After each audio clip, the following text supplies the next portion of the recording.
आयुष्यमान भारत योजनेच्या लाभार्थ्यांसाठी एक मोठी आणि दिलासादायक अपडेट समोर आली आहे। सध्या या योजनेअंतर्गत पात्र कुटुंबांना दरवर्षी 5 लाख रुपयांपर्यंत मोफत उपचारांची सुविधा मिळते। मात्र आता ही मर्यादा 5 लाखांवरून थेट 10 लाख रुपये करण्याची शिफारस संसदेच्या आरोग्यविषयक स्थायी समितीने केंद्र सरकारकडे केली आहे। या प्रस्तावामुळे देशभरातील लाखो कुटुंबांचे लक्ष आता केंद्र सरकारच्या अंतिम निर्णयाकडे लागले आहे।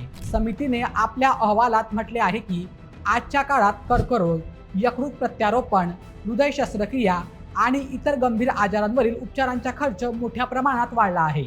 त्यामुळे सध्याची 5 लाख रुपयांची मर्यादा अनेक रुग्णांसाठी अपुरी ठरते। म्हणूनच उपचारांसाठी आर्थिक मदत वाढून ती 10 लाख रुपये करण्याचा प्रस्ताव देण्यात आला आहे। याशिवाय रुग्णांना कॅशलेस उपचारासाठी लवकर मंजुरी मिळावी, अधिक पात्र नागरिकांची आयुष्यमान कार्ड नोंदणी व्हावी आणि खासगी रुग्णालयांचा सहभागही वाढवावा, अशा शिफारसी समितीने केल्या आहेत। मात्र एक महत्त्वाची गोष्ट लक्षात घ्या, सध्या 10 लाख रुपयांची मर्यादा लागू झालेली नाही। हा केवळ संसदीय समितीचा प्रस्ताव आहे।